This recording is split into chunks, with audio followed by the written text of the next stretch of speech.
Jadi teman-teman udah apa namanya? Udah paham ya di sini akuntansi sewanya ini kita pakai PSAK 73 gitu. Aku pas kuliah kemarin sempat kerja bareng sama PPA UI. Nah, PPA UI itu kan sering diminta untuk bukan kerja bareng sih maksudnya, bantuin dosen yang kerja di PPA UI. Kalau kerja bareng kesannya tuh aku keren banget ya, jadi konsultan gitu, konsultannya PPA. Enggak, konsultannya mah dosen UI.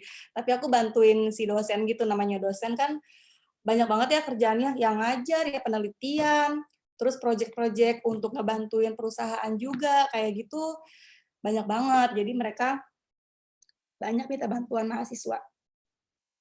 Nah, di PPAUI itu, waktu itu PPAUI diminta untuk bikin kajian penerapan PSAK 73 untuk perusahaan, apa ya waktu itu ya, perusahaan yang minta ya, lupa aku.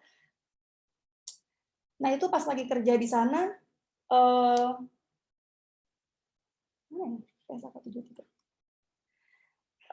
Itu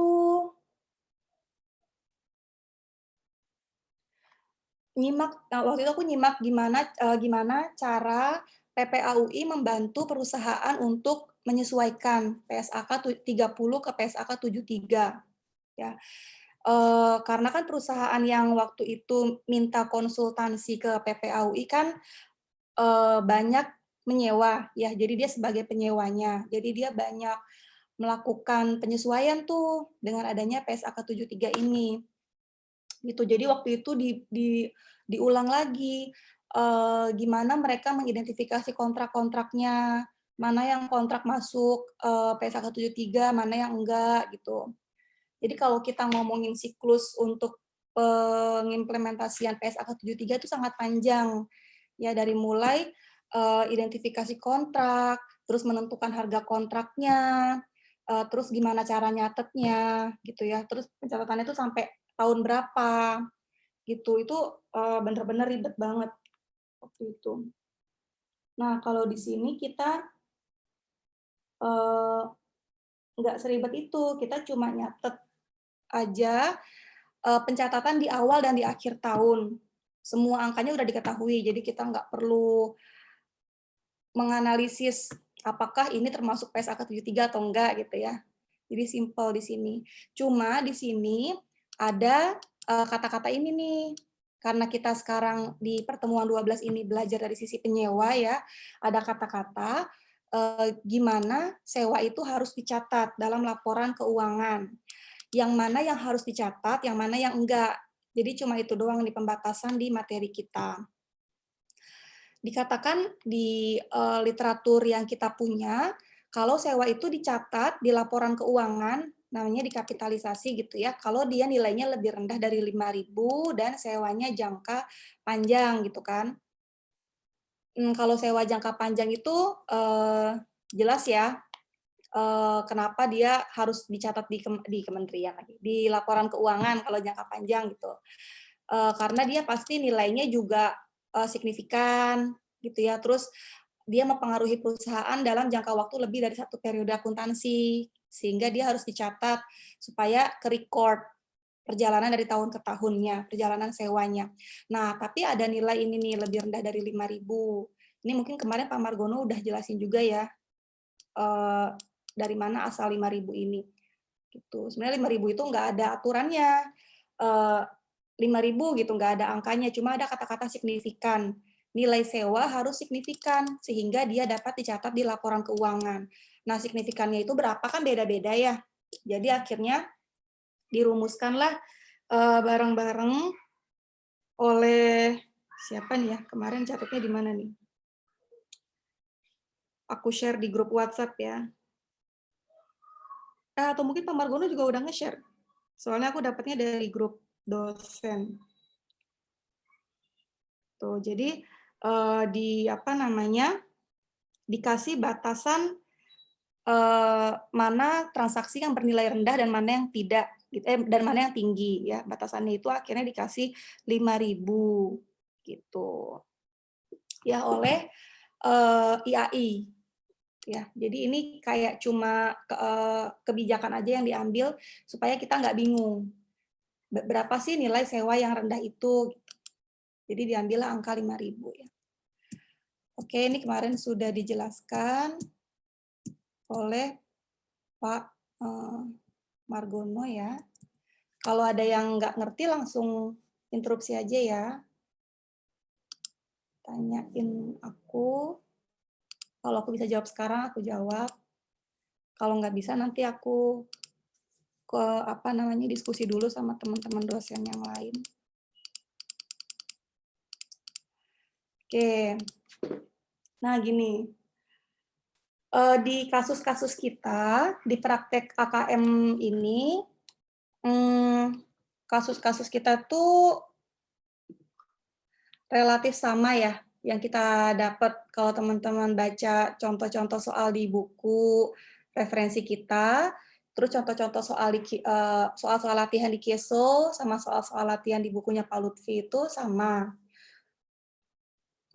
Yang diketahui itu paling berapa sih cicilannya, cicilan sewa kita gitu ya. Berapa future value dari barang yang kita sewa, paling gitu-gitu aja. Terus usia, jangka waktu sewanya, tingkat bunga yang dikenakan oleh si lesornya, itu paling yang diketahui seperti itu. Nah, seperti contoh soal ini nih. Jadi nanti teman-teman ketika di kasus itu teman-teman biasanya melihat 2 jangka waktu ya. Ada 2 jenis tahun. Ada tahun yang merupakan tahun lamanya kontrak, tahun lamanya perjanjian sewa. Ada tahun yang merupakan usia ekonomisnya si barang ya. Nah, kalau misalnya dalam kasus tersebut si penyewa itu memiliki berencana akan membeli nantinya ya, akan membeli si barang itu, maka dia melakukan amortisasi berdasarkan usia ekonomisnya. Tapi kalau dia hanya menyewa saja, dia melakukan amortisasinya menggunakan lamanya kontrak sewa, gitu ya. Jadi uang yang dia keluarkan itu diamortisasi itu hanya selama masa sewa. Jadi ibaratnya setelah masa sewa selesai, dia udah nggak peduli tuh apakah si barang itu masih punya nilai nilai sisa atau gimana, itu udah dia serahkan ke yang punya barang, ke lesornya. Jadi dia tidak mengamortisasi barang berdasarkan usia ekonomisnya, tapi berdasarkan jangka waktunya. Ya, tapi seringkali kalau kita lihat di kasus-kasus tuh jangka waktu perjanjian sama usia ekonomis tuh sama, gitu ya. Karena memang biasanya si penyewa tuh ngaturnya kayak gitu. Jangka waktu sewanya disamain dengan perkiraan usia ekonomisnya barang supaya si lesornya itu nggak rugi ya. Kalau misalnya nggak disamakan nanti takutnya dia rugi gitu. Usia ekonomisnya udah mau habis, tapi jangka waktu sewanya udah selesai lebih dulu. Jadi mendingan disamain aja. Jadi nanti kalian akan banyak melihat jangka waktu perjanjian dengan usia ekonomis si barang sama. Ya. Nah, terus biasanya kalian juga lihat di kasus itu ada kata-kata pembayaran sewa di awal tahun gitu ya. Itu sebenarnya untuk memastikan aja sih kalau pencatatan kita itu dilakukan setiap awal tahun gitu. Terus pembayaran sewa itu dilakukan secara teratur, secara tahunan. Jadi pembayarannya annual gitu. Itu untuk memastikan itu aja. Kalau misalnya ada kata-kata pembayaran sewanya di awal dan di tengah tahun misalnya, itu berarti semi annual ya, semesteran. Kalau pembayaran sewanya di akhir tahun ya berarti nanti jurnalnya pencatatannya di 31 Desember. Tapi untuk penghitungannya tetap sama, tetap pakai annual, pembayaran annual. Ya, jadi itu untuk kepentingan catatannya aja. Ya. Terus ada juga kata-kata perjanjiannya non cancelable. Biasanya ada kata-kata seperti itu. Ya ini untuk memastikan aja kalau kasus kita tuh masih sederhana ya. Soalnya kalau nanti cancelable itu bisa aja kasusnya itu beranak. Si penyewa itu nanti tiba-tiba meng-cancel atau ada perubahan kontrak di tengah-tengah kayak gitu ya. Kalau ada non cancelable berarti kontraknya akan sama sampai akhir masa perjanjian.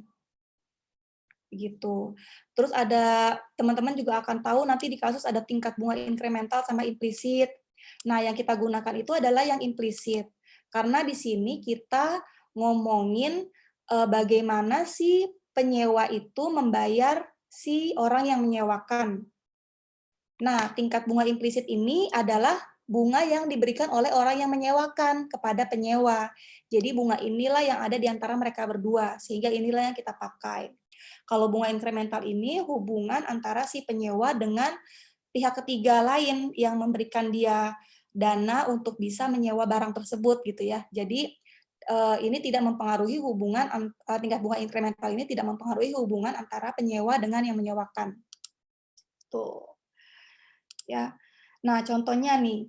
Jadi yang perlu teman-teman lakukan ketika melakukan pencatatan untuk kasus sewa sebagai penyewa, ya sebagai penyewa, pertama teman-teman harus tahu payment-nya dulu, ya. Teman-teman bisa dihadapkan pada dua informasi nih. Mungkin teman-teman dikasih tahu berapa jumlah payment PMT ya, PMT ya payment sama aja. Payment per tahun misalnya, sama ada informasi nilai wajar aset ya, nilai wajar aset atau future value-nya aset gitu ya. Future value-nya aset. Nah, ini perlu teman-teman pastikan nih, apakah sama atau berbeda keduanya ya. Apakah sama atau berbeda keduanya. Ada yang bilang kalau dia melakukan payment per tahun misalnya 10.000 ya. Kemudian nilai wajar asetnya itu misalnya 50.000 misalnya. Ini jangka waktunya 5 tahun. Ya, 5 kali pembayaran. Nah, ternyata setelah teman-teman present value kan nilai wajar aset ini kan misalnya nilai wajar aset ini tuh diketahuinya adalah nilai wajar aset di future ya, di masa depan. Itu di present value kan. Ternyata dibandingkan dengan payment-nya itu nilainya berbeda. Ya, itu nanti ada kasus seperti itu di bukunya Keso. Nah, kalau seperti itu nanti yang teman-teman ambil adalah yang payment per year-nya. Ya. Kalau misalnya sama, nanti ada contoh juga yang sama di bukunya Pak Lutfi, itu nggak masalah. Ya, coba kita mulai aja ya, kita bahas ya. Contohnya nih, ini ada di buku, pasti Pak itu juga udah jelasin nih Pak Margono ya. Aku cuma ngulang dikit aja deh kalau yang ini ya. Contohnya nih, ini kan si PT IFA dia nyewa ya, bayarannya kan 100.000, ini bukan payment nih maksudnya, ini nilai wajar aset ya. Ini nilai wajar asetnya 100.000. Apa nih? Kok ada connected? Oke. Nilai wajar asetnya tuh 100.000. Nah, 100.000. Nah, ini ceritanya nih 100.000-nya ini adalah 100.000 di apa namanya? Di masa nanti gitu ya. Sehingga kita harus cari si present value-nya. Ya. Nah, kemudian si penyewa itu kan ketika menandatangani kontrak kan dia memberikan jaminan. Saya ngejamin deh nanti si aset ini nih yang harganya 100.000 ini setelah selesai saya pakai selama 5 tahun dia akan punya residual value 5.000 gitu. Itu jaminan saya gitu ya. Dia ngomong ke orang yang menyewakan seperti itu. Ya. Sehingga yang harus dia bayarkan ke orang yang menyewakan kan cuma 95.000 ya, sederhananya kayak gitu, cuma 95.000 karena apa? Karena 5.000-nya nanti masih ada di nilai ekonomisnya si aset. Jadi dia nggak perlu bayar tuh yang 5.000, toh dia cuma pakai 95.000 ya. Yang 5.000 nanti dia balikin, ada sisanya di akhir. Nah, tapi dari mulutnya dia keluar kata-kata ini, angka-angka ini harus kita present value-kan dulu, karena ini kan angka-angka di masa depan ya yang dia omongin gitu. Jadi nggak sesederhana 100.000 dikurang 5.000, enggak.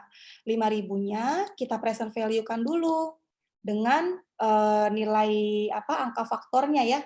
Angka faktornya kalau ini kita pakai yang single karena dia cuma sekali aja ya, cuma sekali di akhir. Jadi kita pakai yang single. Ya, rumusnya teman-teman udah tahu kemarin dari Pak Margono. Nah, dengan angka ini kita tahulah kalau present value dari nilai residual ini adalah cuma 4.000. Gitu ya. Sehingga yang harus dibayar oleh si penyewa adalah 95.890 nih. Ini yang dia pakai nih jumlahnya, ya. Tapi kemudian kita harus tahu juga berapa cicilannya. Karena dia memakai segini dari jumlah barangnya, ya, dari nilai barangnya, berapa nih cicilannya. Nah, untuk nyari cicilan itu kita harus cari present value dari pembayarannya secara tahunan, ya. Maka kita pakai angka faktornya untuk angka faktor yang annuity, yang tahunan. Rumusnya berbeda dengan yang residual value tadi, gitu ya. Berbeda karena dia dibayarkannya setiap tahun, annuity. Itu jadi dengan waktu dan bunga yang sama, angka faktornya berbeda. Nah, kemudian untuk cari cicilannya, kita bagilah antara nilai aset tersebut dengan angka faktornya. Ini dapat cicilannya. Nah, nanti kalau teman-teman di soal lain, teman-teman dikasih tahu cicilannya, suruh cari nilai asetnya, berarti dibalik aja ya, cicilan dikali angka faktor. Itu nanti dapat nilai asetnya. Gitu ya. Nah, udah gitu udah gampang, tinggal buat schedule amortisasinya aja. Izin Bu. Iya, iya. Itu kalau rumus faktornya kan ada yang di awal, ada yang di akhir. Gimana? Untuk rumus mencari nilai annualnya itu kan ada faktornya itu secara amortisasi itu ada yang di awal tahun sama di akhir tahun gitu ya Bu. Nah itu berarti rumusnya tinggal disesuaikan aja ya Bu. Karena kan di awal gitu ya, pembayarannya di awal tahun, pakai Oh, rumus faktor yang ini, yang di oh, gitu ya Bu. masalah pembayarannya ya awal tahun atau akhir Ya, tahun gitu. ya itu tinggal disesuaikan gitu aja. Kalau untuk awal tahun sama akhir tahun, rumus faktornya sama ya, karena kan dia sama-sama bayarnya 5 kali ya kan? Sama-sama bayar 5 kali, sama-sama bunganya 4%, gitu kan? Cuma yang satu kasusnya bayarnya di awal tahun, jadi dia catatnya di awal tahun, yang satu catatnya di akhir tahun, gitu aja. Tapi untuk angkanya sama, kecuali kalau dia pembayarannya 2 kali setahun, ya. Jadi jumlah pembayarannya jadi 2 kali lipat, tingkat bunganya dibagi 2 karena ini adalah tingkat bunga setahun gitu ya. Nah, terus kita dapat schedule amortisasinya kayak gini. Nah, ini yang menghitung cicilannya si lesi, menghitung cicilannya si penyewa ini adalah lesor nih. Nanti sebenarnya teman-teman akan menghitung ini tuh di pertemuan depan. Di pertemuan 14 ketika mempelajari sewa dari sisi yang menyewakan. Jadi ini bukannya si penyewa yang ngitung, berapa saya harus bayar cicilan gitu, bukan dia, ya. Cuma supaya teman-teman tahu angka ini dari mana, jadi kita kasihlah ini penghitungan yang dilakukan oleh si lesor. Ya, padahal yang menghitung itu adalah lesor. Nah, di sini di tabel ini kita catat berapa pembayaran per tahunnya gitu ya.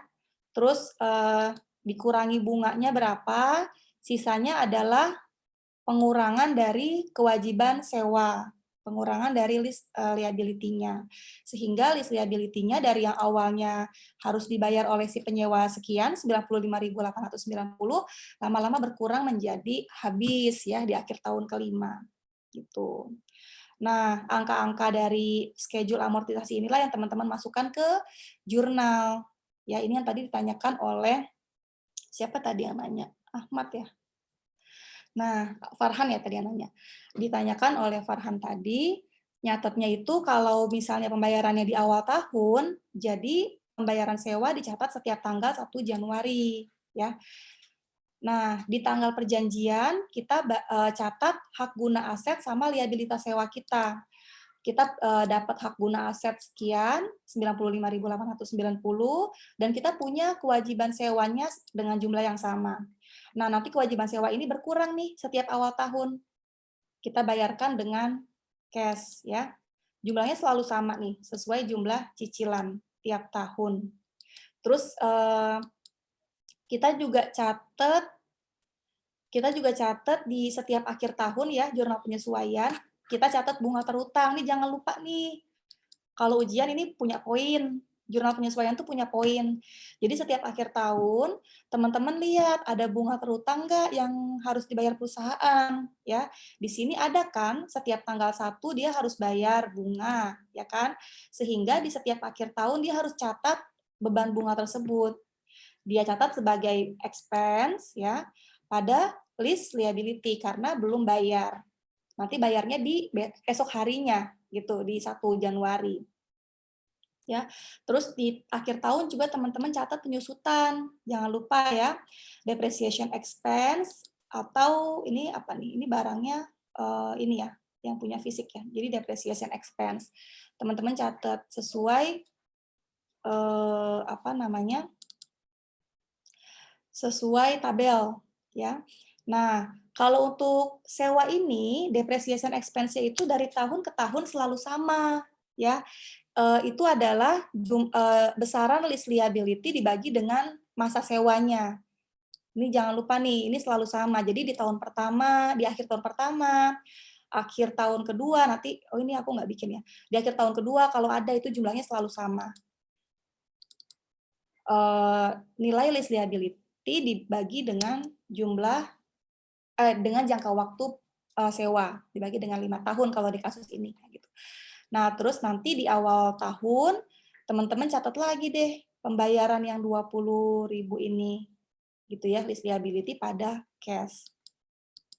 Tuh, ini sekaligus untuk membalik yang tadi ya, yang teman-teman catat jurnal penyesuaian atas bunga terutang di tanggal 31 Desember. Gitu. Ya. Nah, nanti ini nanti aja deh jelasinnya ya. Jadi itu cara ngitungnya. Nah, itu kan ada nilai residu yang digaransikan oleh si penyewa.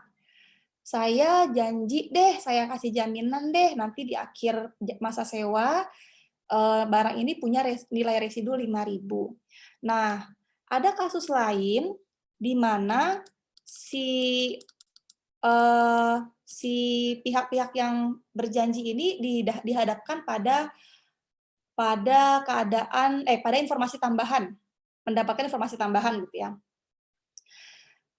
Si penyewanya udah janji, dia akan ngebalikin asetnya dengan memiliki nilai residu 5.000. Tapi ternyata nilai residu yang dia punya itu cuma 3.000 gitu ya.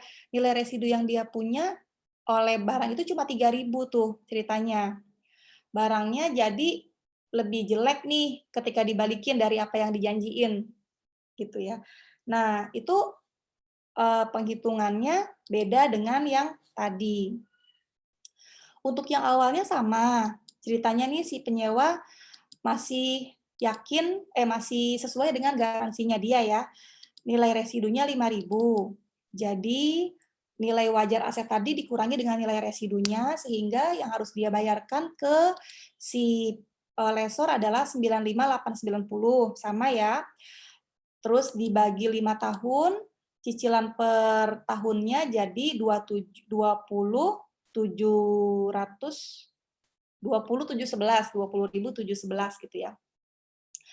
Nah, tapi terus dia ada pembayaran tambahan ke si lesor. Kenapa dia bayar lagi? Karena kan dia sudah mengurangi jumlah ini dengan 5.000 ya. Jadi dia cuma bayar 95.000 sekian. Tapi ternyata barangnya cuma bernilai 3.000 yang dibalikin. Berarti dia masih harus bayar 2.000 lagi kan ke si lesor kan. Jadi dia masih punya kewajiban 2.000 ke lesor.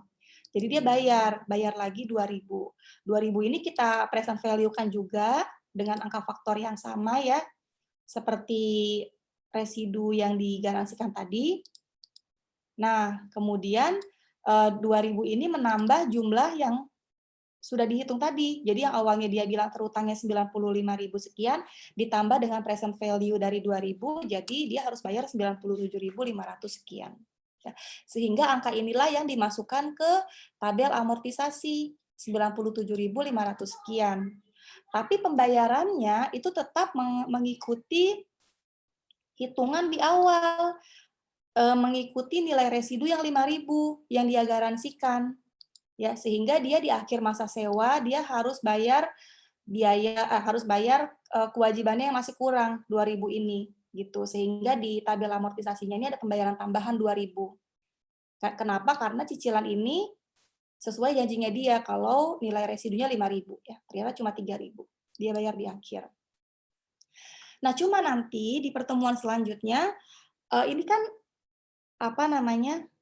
hitungannya si penyewa ya, hitungannya si penyewa. Harusnya yang ngitung cicilan ini kan si lesor. Nah, harusnya hitungannya tuh seperti ini, teman-teman. Harusnya ya, hitungannya tuh seperti ini. Jadi ini contoh soal yang ada di yang ada di buku dan yang ada di PPT itu nanti harus diperbaiki ya, teman-teman nanti pakai hitungan yang ini aja. Bedanya di mana? Bedanya di sini. Tadi kan jumlah nilai wajar aset sewanya kan bukan payment ya, salah. Nilai wajar aset sewanya kan 100.000. Tadi kan dikurangi dengan residunya 5.000 ya. Nah, ini enggak basa-basi lagi, langsung aja dia netkan. Ya. Berapa ini? Berapa ini harusnya bukan 2.000 ya. Harusnya ini 3.000 ya. Oh, enggak, benar-benar. Berapa nilai residu yang digaransikan? 3.000 gitu kan. Terus berapa yang ternyata diharapkan itu maksudnya apa ya? Diharapkan dengan melihat keadaan di lapangan gitu ya. Ini kan janji nih, janji tidak melihat keadaan di lapangan. Kalau ini diharapkan itu tuh maksudnya diperkirakan berdasarkan fakta yang ada di lapangan gitu ya, berdasarkan keadaan di lapangan. Cuma 3.000. Sehingga residu value yang probable itu 2.000, selisih antara yang digaransikan dengan yang diperkirakan itu cuma 2.000 ya. Nah, angka 2.000 inilah yang kita kalikan dengan angka faktor. Sehingga 100.000 nilai wajar aset itu dikurangi dengan present value dari 2.000 ini, sehingga kewajiban si lesi adalah 98.356. Nah, 98.356 ini yang kemudian dicari cicilannya berapa dengan angka faktor anuitas. Jadi tidak dua kali seperti ini ya. Kalau ini kan dikurangi 5.000 dulu, terus dicari cicilannya, baru nanti ada pembayaran tambahan 2.000 di akhir. Kalau ini enggak. Ini langsung dicari probable residue value-nya. Gitu, sehingga nanti jumlah pembayarannya sekian dan nggak ada lagi pembayaran tambahan di akhir tahun. Di akhir masa sewa. Ya. Terus untuk jurnalnya sama persis ya teman-teman, yang dicatat tuh itu aja. Jangan lupa di setiap tanggal perjanjian catat right of use asset sama list liability, gitu ya. Ini berarti besarnya harusnya 98.356 ya. Terus kemudian di setiap tahun, di awal tahun catat pembayaran sewa, di akhir tahun catat penyesuaian bunga dan depresiasi ya. Jadi 3 jurnal itu, awal tahun 1 pembayaran sewa, di akhir tahun 2 penyesuaian bunga terutang dan penyusutan. Gitu ya. Jadi selanjutnya sama. Nah, teman-teman bisa lihat contoh KESO 218. Ini mirip nih. Coba teman-teman lihat dulu KESO 218. Ya, terus coba dicoret-coret dulu di kertas atau di Excel-nya masing-masing, atau dilihat Excel yang ada di Drive. Ya, coba dilihat dulu untuk nanti kita bahas bareng-bareng ya. Ini sama dengan contoh yang barusan ada di PPT. Jadi dia sudah menjanjikan residual value, ada garansinya, tapi tiba-tiba yang expected-nya itu beda dari apa yang sudah digaransikan. Coba 10 menit ya, dicoret-coret dulu soal KESO 218. Nanti 10 menit lagi kita bahas.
Ini ya, si Keso 218 dia sedikit berbeda dengan contoh yang tadi. Karena kalau yang tadi kan kita menghitung cicilan, ya, kita menghitung cicilan. Kalau di sini cicilannya itu sudah diketahui, yang belum diketahui itu adalah nilai liabilitas sewanya, ya. Jadi di sini kita kebalikannya. Kalau tadi nilai untuk mencari cicilan itu nilai liabilitas sewa ini dibagi dengan angka faktor anuitas, ya dapat cicilan. Kalau di sini nilai liabilitas sewa adalah cicilan dikalikan dengan angka faktor anuitas. Itu ya. Nah, contohnya di 218 ini dia nyambung dengan soal sebelumnya ya, 217. Jadi informasinya ada di soal 217. Ini seperti yang aku sampaikan di awal tadi, kita dapat informasi dua nih masalah tahun. Ada yang tahun tahun masa usianya si mesin 12 tahun ya. Jadi usia ekonomisnya mesin, ada yang masa periode kontrak sewanya 10 tahun ya. Nah, di sini kita lihat nih dia diasumsikan mau beli apa enggak nanti di akhir. Kalau dibeli berarti amortisasinya pakai umur ekonomis. Tapi kalau misalnya tidak, amortisasinya pakai masa sewa. Ya, di sini ada kata-kata enggak kalau dia mau beli nih.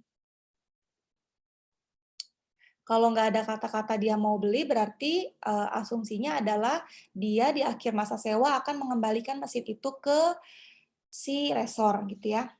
Nah, terus selain itu apalagi yang informasi yang kita tahu nih? Ternyata informasi yang kita tahu adalah nilai wajar aset tersebut sekian 495.678 ya. Terus si Chambers menjanjikan kepada lessor kalau nanti di akhir masa sewa dia akan mengembalikan mesin tersebut dengan nilai residu 15.000. Itu di soal 217 ya. Terus 217 juga bilang kalau implicit rate yang digunakan oleh si lessor adalah 5%. Nah, kemudian di 218 ada informasi tambahan kalau ada incremental rate. Incremental rate-nya sama 5% ya. Tapi ini nggak ngaruh di penghitungan kita karena kita menghitung menghitung cicilan dari sisi yang dilakukan oleh si lessor nih ceritanya nih penghitungan ini. Jadi pakainya implicit rate. Ya. Nah, kemudian ternyata di akhir tahun ada perubahan residual value ya. Si Chambers ini memperkirakan residual value-nya ternyata 10.000 perkiraannya, bukan lagi sesuai dengan garansi yang dia berikan 15.000. Nah, gimana pembayarannya ya? Ceritanya pembayaran ini tuh adalah pembayaran yang akan dikeluarkan oleh si lesi, gitu kan, di masa sewa dan di masa depan kepada si lessor, ya, pembayaran yang akan dikasih ke lessor. Nah, yang dia bayarkan tuh apa aja sih gitu. Yang pertama jelas cicilannya, ya, cicilannya di sini dibilang kalau dia bayar sewa 60.000 per tahun. Jadi itu jelas tuh yang dikeluarkan oleh si lesinya adalah 60.000 per tahun. Kita pakai angka itu ya, angka sewanya 60.000 setahun. Kita tidak melihat dulu nilai wajar asetnya. Enggak, yang kita lihat adalah pembayaran lesi. Pembayaran lesi 60.000 setahun, oke, ini payment-nya. Nah, kemudian payment ini kita cari present value-nya, ini kan payment per tahun ya. Kita cari present value-nya di tahun perjanjian ditandatangani. Ya, tanya.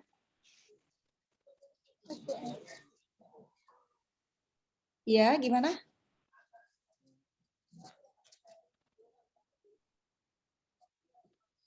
Siapa nih yang mau tanya nih?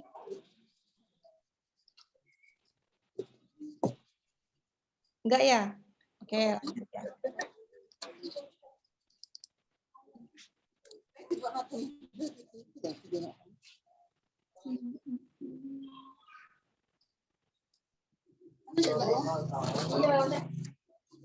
Gimana cara ini sih? Matiin suara, guys. Aku kok nggak muncul, ya Allah, kesel banget. Ini bisa Pak Anton ini. Udah, oke.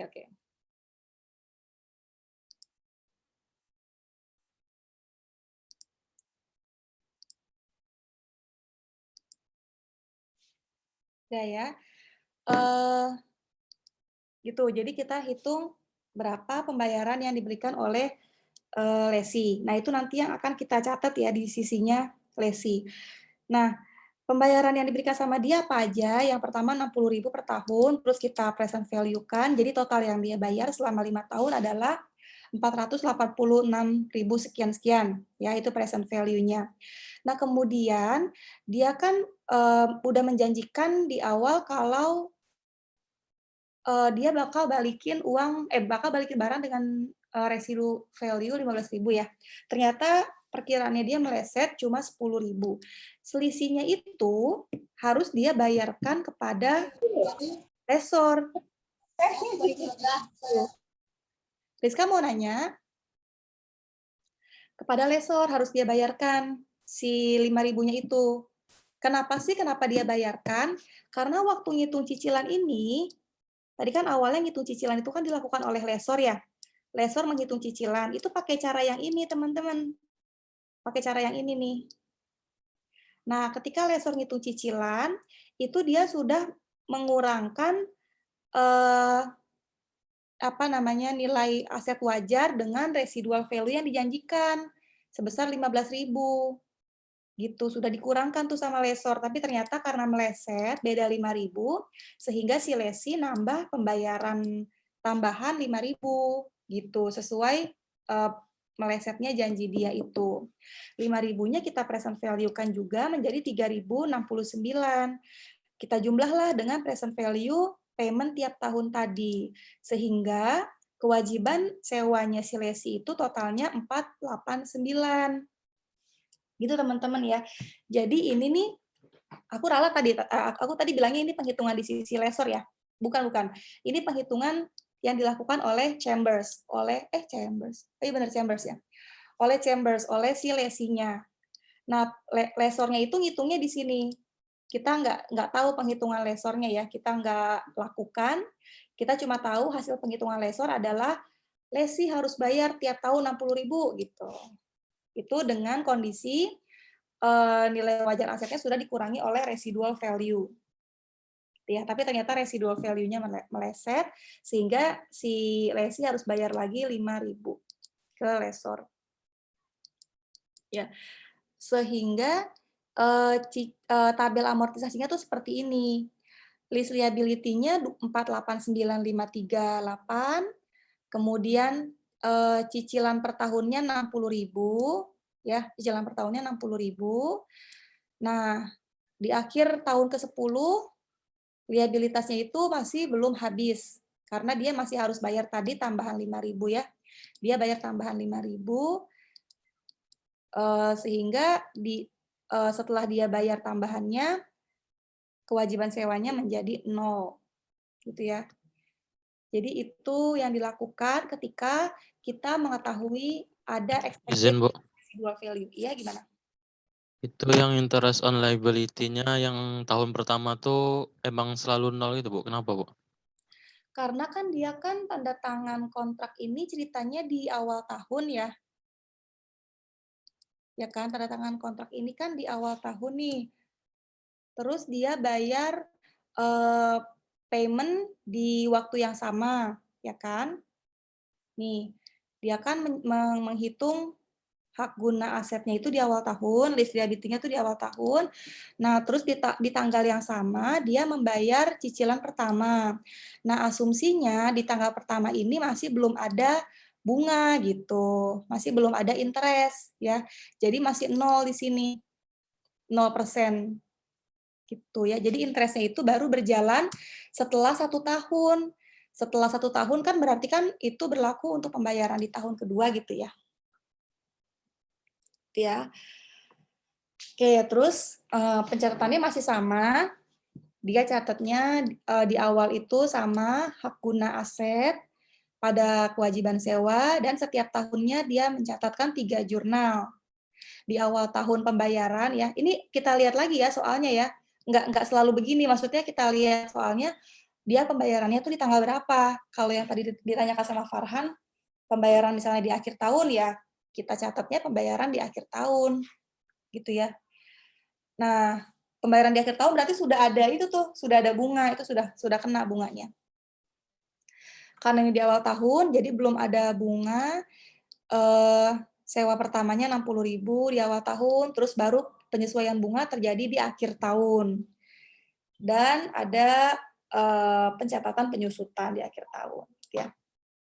Nah, kemudian kasus ini bilang, kalau misalnya ada pembayaran tambahan yang dilakukan sama si Chambers, 7.000 ini ya, 7.000 ini adalah dokumen preparation cost. Itu cost-nya dia. Untuk administrasi lah, administrasi dalam rangka sewa ini. Nah, itu mempengaruhi apa aja tuh si expense tersebut. Itu tidak masuk ke dalam penghitungan list liability ya, nggak masuk ke dalam sini. Karena dia tidak menambah kewajiban sewanya si lesi. Jadi dia catat 7.000 itu sebagai dalam jurnal yang terpisah dari list liability. Dia tidak menambah liabilitas sewa, dia hanya mengurangi kas ya, karena kan dibayarkannya secara cash. Gitu. Nah, kemudian apalagi yang terpengaruh? Bu izin bertanya. Ya, boleh. Maaf Bu, sebelumnya memotong penjelasan. Tapi tadi yang contoh sebelumnya kan 2.000-nya dimasukin ke perhitungan nggak di akhir tahun. Tapi yang di tabel tadi kenapa 5.000-nya ditambah di bawah gitu ya Bu? 5.000-nya ditambah juga, jadi gini. Yang ini ya maksudnya ya? Yang 2.000 tadi. Yang 2.000 ini ya? Iya. Yang 2.000 ini itu kalian bisa lihat PPT-nya Pak ini ya, PPT. Aku tadi lupa, kalian itu waktu sama Pak Margono itu PPT-nya yang sudah direvisi ya? Tadi kan aku bilang yang di PPT itu diubah. Itu tuh PPT yang awal, tapi yang sama Pak Margono itu sudah dikasih yang direvisi belum? Yang direvisi itu ada di drive yang aku kasih tadi. Itu bisa dilihat di PPT slide ke-14 ya. Nah, itu tuh sudah ada penghitungan yang sudah direvisi tuh. Udah Bu kayaknya. Oh, berarti yang di Pak Margono juga udah ya? Kalau belum Bapak ingin infoin juga Bu. Oh ya, oke. Berarti sudah. Sudah sesuai dengan PPT nih berarti ya. Nah, 2.000 ini itu tetap ditambahkan di akhir. Teman-teman bisa lihat PPT 14 ya, aku nggak nulis di sini. 2.000 itu tetap ditambahkan di akhir, tapi di sini list liability-nya itu bukan lagi 97.534, tapi list liability-nya itu adalah 100.000 ya. 100.000. Nah, terus cicilannya itu sesuai dengan jumlah cicilan yang baru ya. Nih, yang 21.243,71.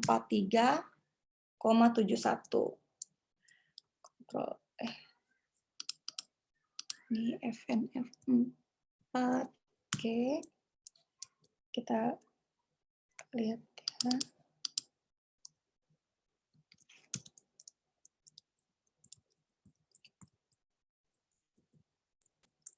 Nah, gini ya. Siapa tadi yang nanya? Vira ya.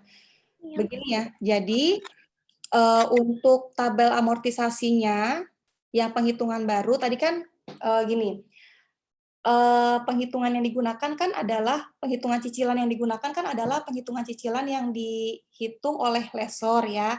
Nah, penghitungan cicilan yang dihitung oleh lessor itu seperti ini. Ini penghitungan cicilan yang dihitung oleh lessor. Nanti akan teman-teman pelajari di pertemuan selanjutnya.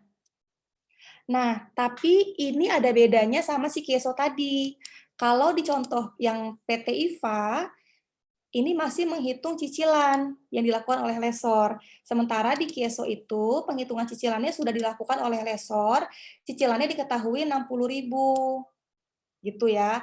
Nah, kemudian ini si lesi menghitung lagi nih dengan expected value yang baru ditemukan faktanya kemudian. Begitu. Sementara kalau yang di sini ceritanya ini ada hak untuk membeli nanti di akhir gitu ya. Hak untuk membeli di akhir dengan harga 2.000 dengan harga 2.000. Nah, ini tuh disamakan dengan expected residual value. Ya, jadi ini sebenarnya kasusnya berbeda nih dengan si Kieso tadi. Kalau yang di Kieso tadi apa namanya 10.000-nya ini benar-benar expected value, tapi kalau di soal IVA 2.000-nya itu adalah harga yang akan dibeli oleh si penyewa di akhir tahun nanti. Nah, penghitungannya itu sama dengan expected value ya. Bisa teman-teman lihat di PPT slide 13. Gitu. Itu yang dimasukin berarti selisih yang guaranteed sama expected itu kan ya, Bu? Kalau yang ini, kalau yang apa namanya?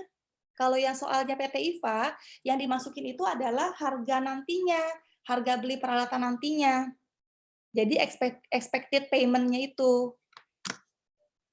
Ya. Nih, teman-teman bisa lihat di sini ya. Kelihatan nggak ya? Nih, kan di akhir tahun kan awalnya kan seperti ini ceritanya nih. Ya. Awalnya kan penghitungannya seperti ini. Dihitunglah oleh si lessor ceritanya menghasilkan list liability si penyewa 97.534 gitu. Nah, ini kayaknya salah nih ini. Salah kata-kata nih harusnya bukan di sini. Nah, kemudian diketahui di akhirnya bahwa PT penyewa, PT IVA memiliki opsi untuk membeli dengan harga 2.000 gitu ya. Nah, ini diperlakukannya sama seperti expected value. Oh gini. Oh ya, ini salah di sini. Ini diperlakukannya sama seperti expected value. Nah, yang digunakan 2.000-nya ini adalah si expected value-nya itu, Neng. Expected value karena ini bukan expected value ya, ini adalah harga BPO nanti, harga bergen purchase option-nya, harga belinya yang dibayar oleh PT IVA. Gitu. Jadi ini kan apa namanya? Menghitung jumlah yang harus dibayarkan oleh si penyewa kepada yang menyewakan ya. Di kasus ini yang harus dibayarkan oleh PT IVA itu kan 2.000 ya. Sehingga yang dimasukkan adalah 2.000. Karena dia harus bayar 2.000 itu. Sementara di kasusnya Kieso ini bukan kasus BPO, bukan kasus pembelian di akhir, bukan. Tapi ini kasusnya adalah dia salah memberikan residual value sehingga dia harus membayar 5.000 gitu. Jadi yang dimasukkan di sini adalah sesuai jumlah yang harus dibayar oleh si penyewa gitu, Neng. Bisa dimengerti nggak ya? Iya, paham, Bu. Gitu ya. Makasih ya, Bu. Sama-sama. Gitu ya. Jadi yang dimasukkan di sini 5.000-nya. Jadi ini beda kasus ya. Sorry aku baru ngeh kalau PPT yang dikasih ke teman-teman tuh udah benar. Jadi ini beda kasus, yang dimasukkan di sini adalah yang harus dibayar oleh si penyewa. Gitu ya. Nah, lainnya masih sama. Kalau di kasus yang tadi kan dia harus bayar 2.000 di akhir, itu dimasukkan juga ke tabel ya. Kalau di sini dia harus bayar 5.000 dimasukkan juga ke tabel. Itu lainnya sama, jurnalnya sama ya. Ini tadi ini untuk ini ya, biaya lain ya. Biaya langsung itu langsung mengurangi kas. Dicatatnya pada ini juga, pada aset juga sama. Dia menambah jumlah aset. Nah, kenapa dia menambah jumlah aset? Ya, selain jurnal ini ada lagi jurnal yang mengalami penyesuaian, yaitu jurnal penyusutan. Karena dia menambah jumlah aset, berarti 7.000 ini harus ikut disusutkan kan ya. Sehingga penyusutannya itu ini depreciation ya harusnya. Sehingga penyusutannya itu adalah 49.000 sekian-sekian. Gitu ya. 218 depreciation. Jadi penyusutannya tidak lagi 48.000 tapi 49.000. Jadi ada dua nih yang mengalami penyesuaian nih. Kalau ada direct cost. Yang pertama tambah jurnalnya untuk mencatat si direct cost itu. Yang kedua direct cost menambah nilai si aset sehingga penyusutannya sesuai dengan nilai aset ditambah dengan direct cost. Ya, jadi penyusutannya adalah jumlah ini dibagi dengan jangka waktu sewa, dibagi dengan 10 tahun kalau kasus ini. Gitu ya teman-teman ya. Nah kemudian, jadi kan gini, tadi kan kita sudah kenal ada istilah guaranteed residual value sama expected residual value ya.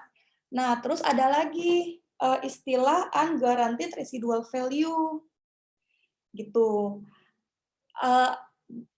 Apa namanya, unguaranteed residual value itu adalah jumlah yang nilai sisanya si aset yang ada di akhir masa sewa nanti, tapi tidak bisa digaransikan oleh si penyewa. Jadi penyewa tuh tidak menjamin ini. Nah, nanti di kasus teman-teman akan melihat kata-kata tidak dijamin gitu kata-katanya ya, tidak dijamin. Itu berarti unguaranteed residual value. Ya.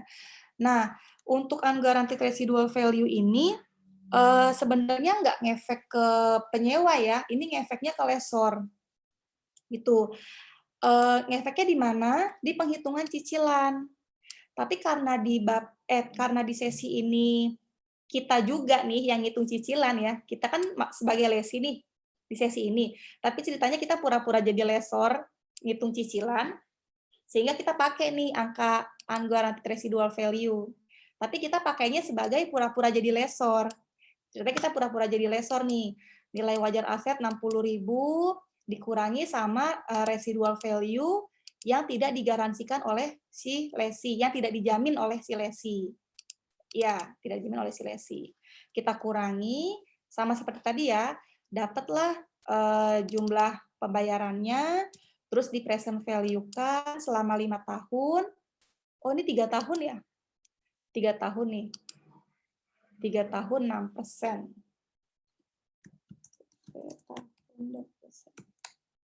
3 tahun 6%. Ya, harusnya gini. Nah, di present value kan 3 tahun 6%, sehingga cicilannya per tahun menjadi sekian. Gitu ya. Nah, dari angka inilah baru diomongin nih ke si lesi. Oke, lesi, kamu bayar cicilan 17.620 ya, gitu. Baru lesi membuat tabel amortisasi. Ya. Jadi unguaranteed value ini nggak dipakai sama si lesi. Yang pakai adalah lessor.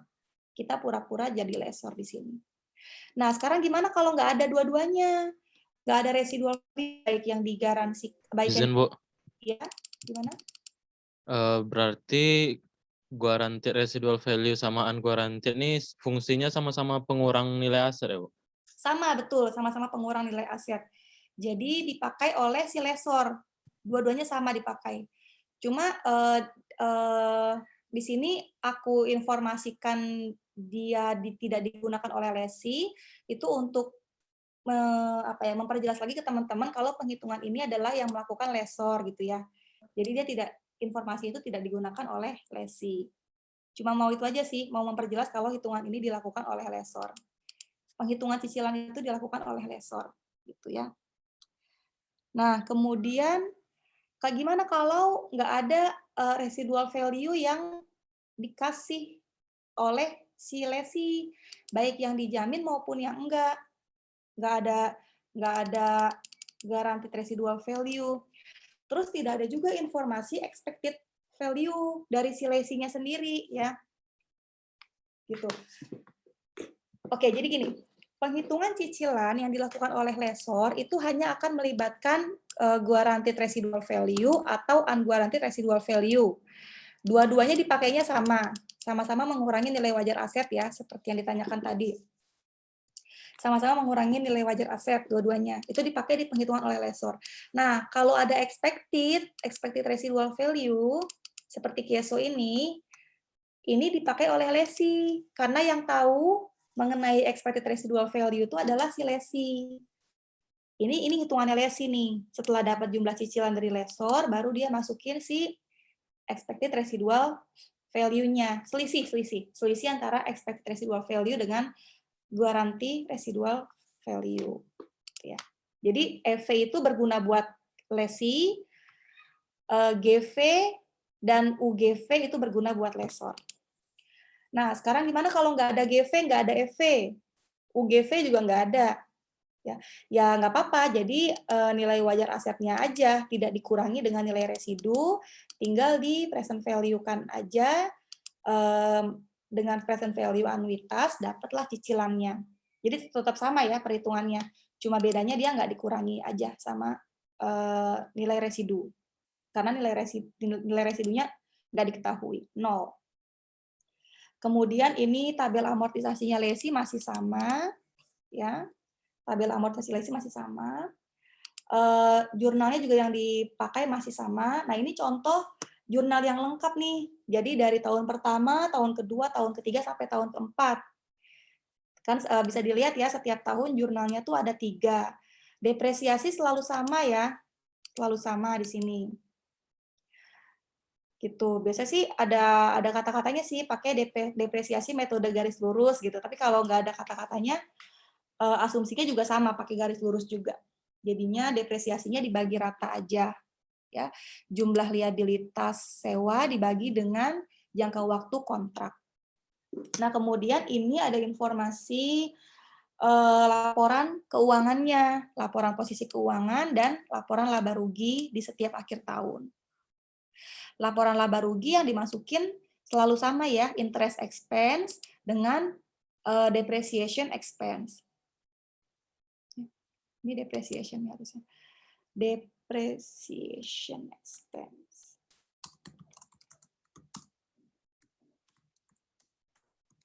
Oke.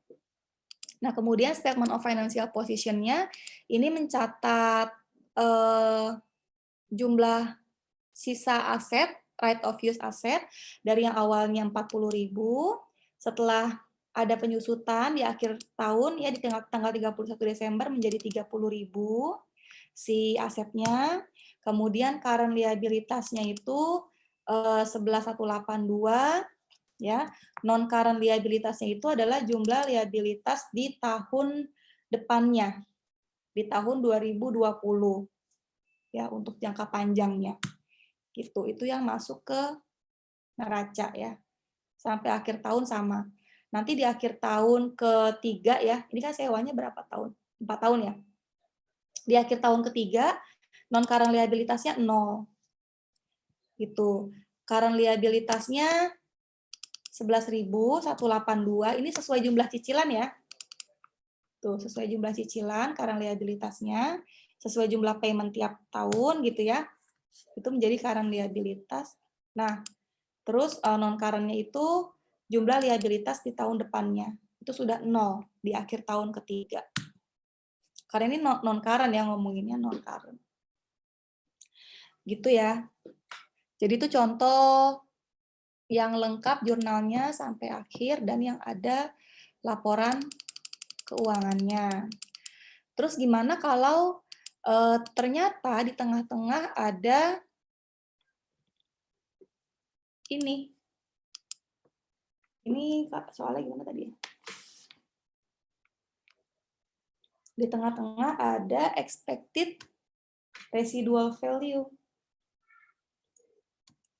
Ini bukan expected residual value deh. Coba ya.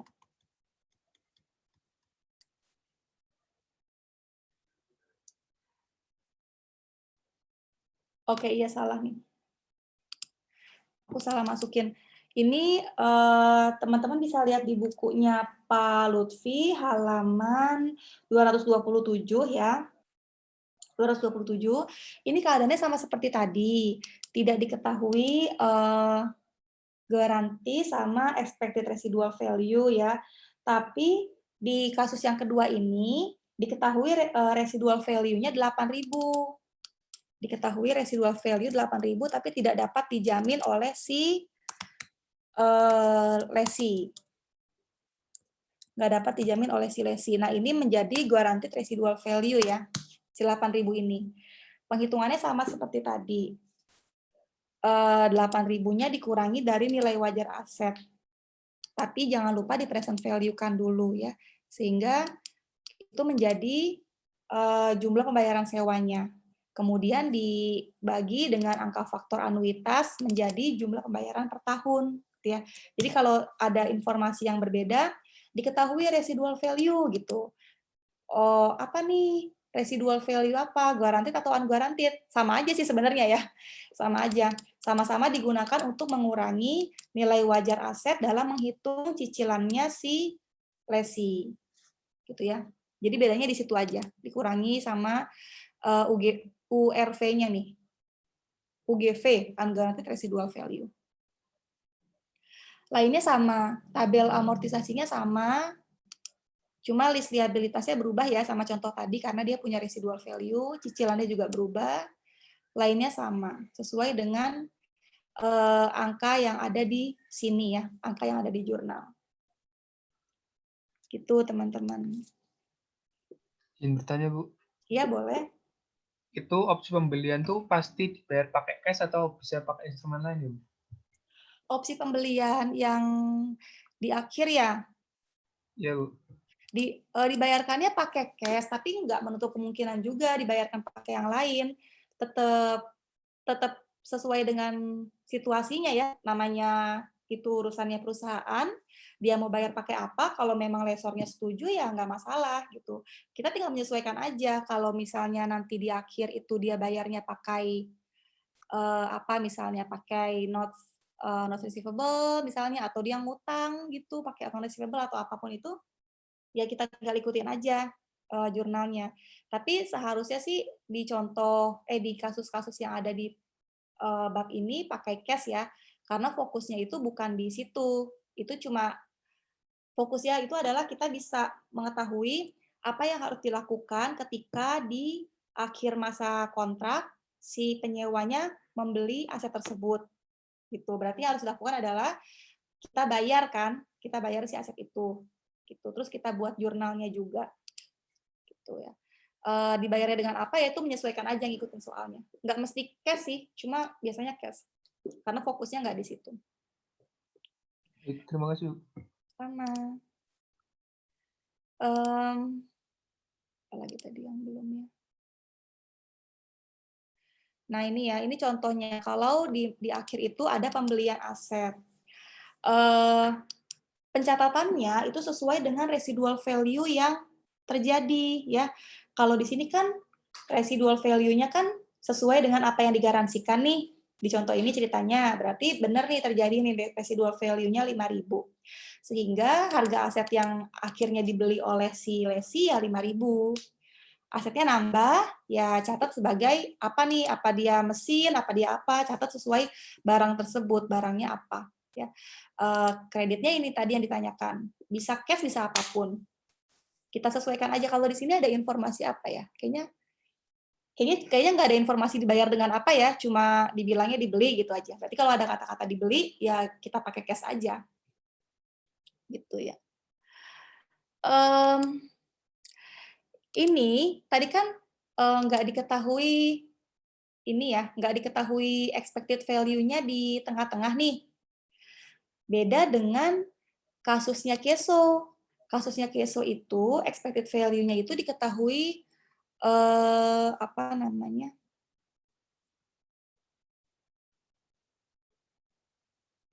Ya, diketahui sebelum masa kontraknya selesai. Nah, tapi ini ada kasus kayak gini nih.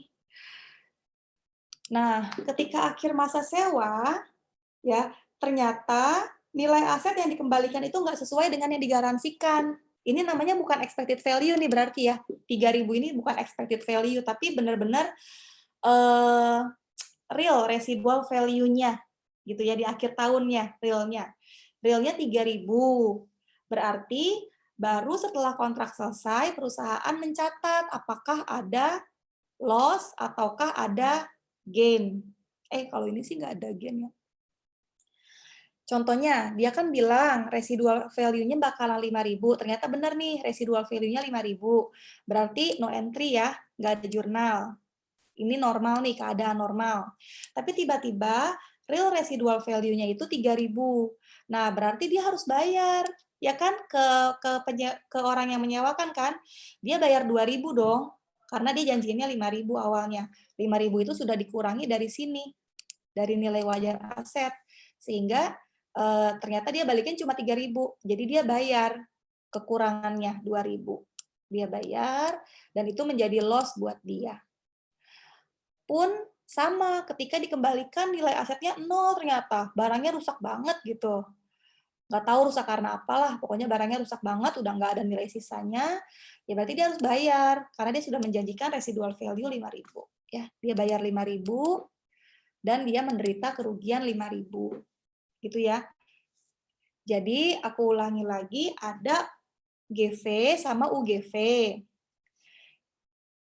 Ya. GV sama UGV ini mempengaruhi penghitungan cicilan yang dilakukan oleh lesor. Ya. Tidak mempengaruhi lesi karena yang hitung lesor. Tapi kemudian ketika tiba-tiba lesi menemukan, wah ternyata perkiraan aku residual value-nya nggak sesuai nih dengan garansi yang aku kasih. Itu namanya EV. Contoh case tadi, nah itu namanya EV. Sehingga si lesi melakukan penghitungan lagi. Ya, dengan adanya payment yang sudah dihitungkan oleh lesor tadi, dengan guaranteed value yang dia kasih, dia sesuaikan lagi dengan expected residual value yang dia ketahui. Nah, terus ada lagi, selain GV, UGV, EV, selain 3 itu ada lagi satu lagi, yaitu real residu aset. Ternyata di endingnya ketika dikembalikan berapa. Sesuai nggak dengan garansinya? Kalau nggak sesuai, ya dia catat sebagai loss. Gitu ya. Itu terjadi loss tuh kalau seperti itu. Izin, Bu. Ya. Bisa gen nggak, Bu? Bisa apa gimana? Gen kan kalau itu jadi 3.000, misalnya di akhir masanya tuh jadi 7.000 gitu. Oh, bisa. Tapi kalau gen itu kayak gini nih. Nih ya. Misalnya dia kan contohnya ini di sini. Ini harusnya aku hapus aja deh ya. Ini enggak, nanti aku edit yang di Excel kalian. GVEV yang kuning dihapus. Oke. Biar nggak bingung. Bentar ya.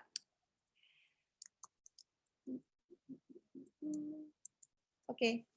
Nah, ceritanya kan dia nih nilai garansinya kan 5.000 ya, nilai garansinya 5.000, nilai expected-nya 3.000 ya.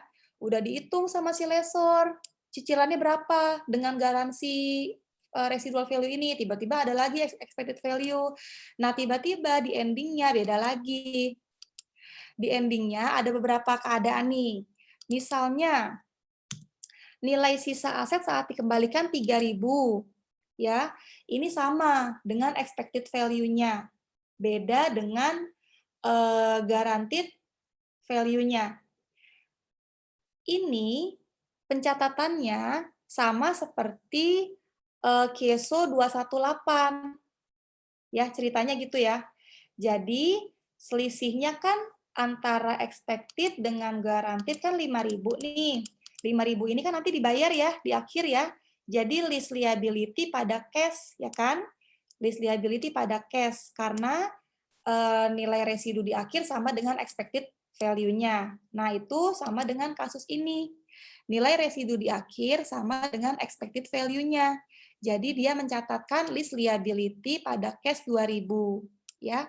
Berarti ini kasusnya ini dia pakai tabel amortisasi yang seperti ini nih, seperti KESO 218. Dia pakai penghitungan ini. Dia pakai tabel amortisasi ini gitu ya, karena ada expected value. Sehingga sama di endingnya. Dia nyatat list liabilitas pada cash. Nah, ini Ini bukan BPO ya, salah, bukan BPO. Eksekusi. Oke. Nah, terus yang kedua, asumsi nilai saat dikembalikannya itu 5.000, ya kan? Padahal jadi ternyata sesuai nih dengan GV-nya. Beda dengan EV-nya. Jadi gini ya, kalau sudah ada EV, yang kita pakai itu EV. Yang Lesi pakai itu EV. Bukan lagi GV. Jadi yang dibandingkan itu dengan EV-nya. Ternyata 5.000 ini dibandingkan dengan EV-nya berbeda. Kalau di contoh soalnya tadi kan nggak ada EV nih. Sehingga ketika nilai asetnya residual value-nya 5.000, dia sama dengan GV, no entry. Ya, tapi di sini dia sudah bikin EV. Jadi ketika dia sama dengan GV, bukannya no entry, tetap ada entry-nya. Karena dibandingkannya dengan EV. Entry-nya apa? Gain. Gain-nya itu adalah 2.000, selisihnya dengan si EV tadi. Debitnya apa? Debitnya itu lease liability, mengurangi liabilitas sewa. Berarti di sini juga sama ya, kalau misalnya tadi ditanyakan nilai aset yang dikembalikan itu adalah 7.000 gitu ya. Ya berarti dia mencatatkan gain, ya saldo normalnya gain di kredit, gain on lease, pada kalau ini lease liability ya. Dia mengurangi lease liability-nya dia nanti. Sebesar 2.000 berarti ya. Sebesar 2.000. Selisih antara realnya dengan GV-nya. Gitu. Kalau ini selisih antara real dengan EV, karena dia sudah terlanjur pakai EV. Nah, terus gimana kalau misalnya aset yang dikembalikan ternyata rusak? Beda dengan EV-nya juga. Gitu ya. Ini kasusnya sama seperti tadi, sama seperti yang ini. Ya, sama seperti yang ini. Kalau dikembalikan itu nilainya 0, ya dia bayar cash ke si ke si orang yang menyewakan, dicatat sebagai loss ya, gitu. Jadi di sini karena dia sudah menyesuaikan GV-nya dengan EV, aduh mudah-mudahan bisa dimengerti ya GV, EV, menyesuaikan GV-nya dengan EV, sehingga lease liability-nya itu hanya berkurang 2.000. Loss-nya 3.000 ya, karena kan tadi dia bilang EV-nya 3.000, ternyata asetnya 0, jadi itu jadi loss-nya 3.000. Terus dia harus bayar cash 5.000. Gitu ya. Mudah-mudahan bisa dimengerti. Nanti coba baca-baca lagi nanti sambil mengerjakan latihannya, nanti bisa terpetakan sama teman-teman sendiri. Dapat sendiri nanti pemahamannya ya. Coba sekarang kerjain dulu deh. Keso 2110 ya. Coba kerjain dulu 10 menit. Tapi 2110 sih nggak ribet nih soalnya. Izin Bu. Iya, gimana? Itu kan tadi kalau EV-nya lebih rendah dari GV-nya kan menambah PV dari asetnya ya Bu. Kalau EV-nya lebih tinggi itu bagaimana ya Bu? Oh ya, kalau EV-nya lebih tinggi daripada asetnya ya. Misalnya di sini ya. Mana tadi yang ada EV? Di sini deh misalnya ya. Di soalnya Keso ya. Nih misalnya dia kan udah menghitung, awalnya dia udah bilang GV-nya 15.000 nih ke si Amirante. Dihitunglah cicilannya sama Amirante. Ternyata dia hitung EV-nya adalah 20.000 misalnya ya. Dia hitung EV-nya 20.000. Nah, itu tidak ada lagi pembayaran yang dia lakukan ke si Amirante, ke si orang yang menyewakan. Dia tidak ada pembayaran. Nah, kalau misalnya dihitung, jadi kan selisihnya itu kan 5.000 ya. Tapi kan 5.000-nya ini kan bukannya menambah pembayaran, ya kan? Selisihnya kan 5.000. 5.000 di present value kan jadi 3.069. Tapi kan 3.069 ini tidak menambah pembayaran kan? Malah dia akan mengurangi pembayaran kan? Gitu kan? Nah, nanti ini akan dia catat sebagai gain juga sama seperti tadi. Gain di kredit, lease liability-nya di debit ya. Lease liability-nya di debit. Coba aku bikinin contoh soal Keso ini, contoh soal Keso 218 ini dengan kasus kayak gitu ya. Dengan kasus ternyata EV-nya lebih tinggi daripada GV. Nanti aku bikinin, terus kita lihat nanti. Sambil teman-teman ngerjain Kieso 2110. Ya. 10 menit ya teman-teman ya.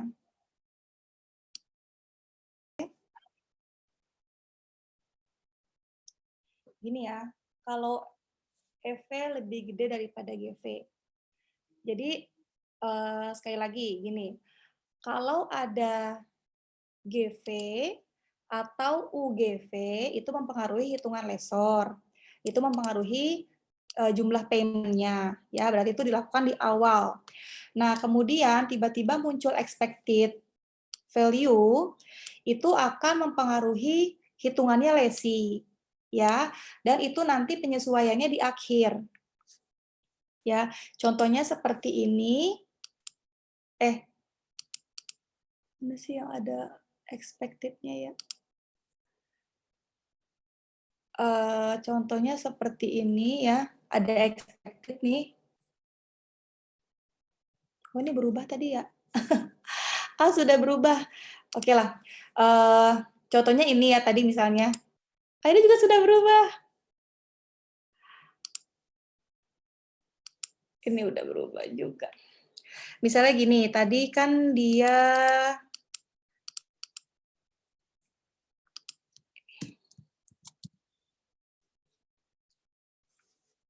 empat, 8, 9. Gini ya, jadi gini, tadi kan UGV sama GV di awal mempengaruhi jumlah cicilan. Nah, terus tiba-tiba ada expected value mempengaruhi hitungan lesi. Ini penyesuaiannya di akhir. Lesi bilang ada expected value 10.000, ternyata berubah expected value-nya. Berarti selisihnya 5.000 kan? 5.000 itu nanti dibayarkan oleh si lesi kepada lesor ya. Karena dibayar, jadi dia masuk ke sini nih, masuk ke tabel pembayaran. Ya, ini kan tabel pembayaran ya, sehingga dia masuk ke tabel pembayaran. Dimasukinlah sama dia, sebelumnya di present value-kan dulu, ya, sehingga selisih nilai expected value tadi dengan guaranteed yang sudah dihitung sebelumnya oleh lesor menambah liabilitasnya dia, kan? Sehingga di tabel ini liabilitasnya dia adalah sesuai yang sudah ditambah dengan selisih itu. Tapi dia tetap nih bayar cicilannya 60.000. Tetap dia bayar 60.000. Ya, sehingga dia bayar lagi di akhir 5.000 sesuai selisihnya gitu kan. Dia bayarlah nih selisihnya. Sehingga baru 0 saldonya di akhir. Jadi penyesuaiannya tuh di akhir ya. Sekarang gimana kalau dia ternyata residual value expected-nya itu 20.000. Ada selisih ya, selisihnya minus 5.000. Sehingga si residual value-nya ini bukan lagi menambah payment-nya dia kan, tapi justru harus mengurangi payment-nya dia kan. Sehingga payment-nya dia itu harusnya cuma, kan selisihnya 5.000 ya, ini dikurangi ini. Nah, payment-nya dia kan jadi harusnya tuh dikurang, bukan ditambah. Nah, jadi harusnya cuma 483 payment-nya dia. Tapi ini kan tabel pembayaran, ya. Kita tidak mengubah list liability-nya dia di sini. Bentar.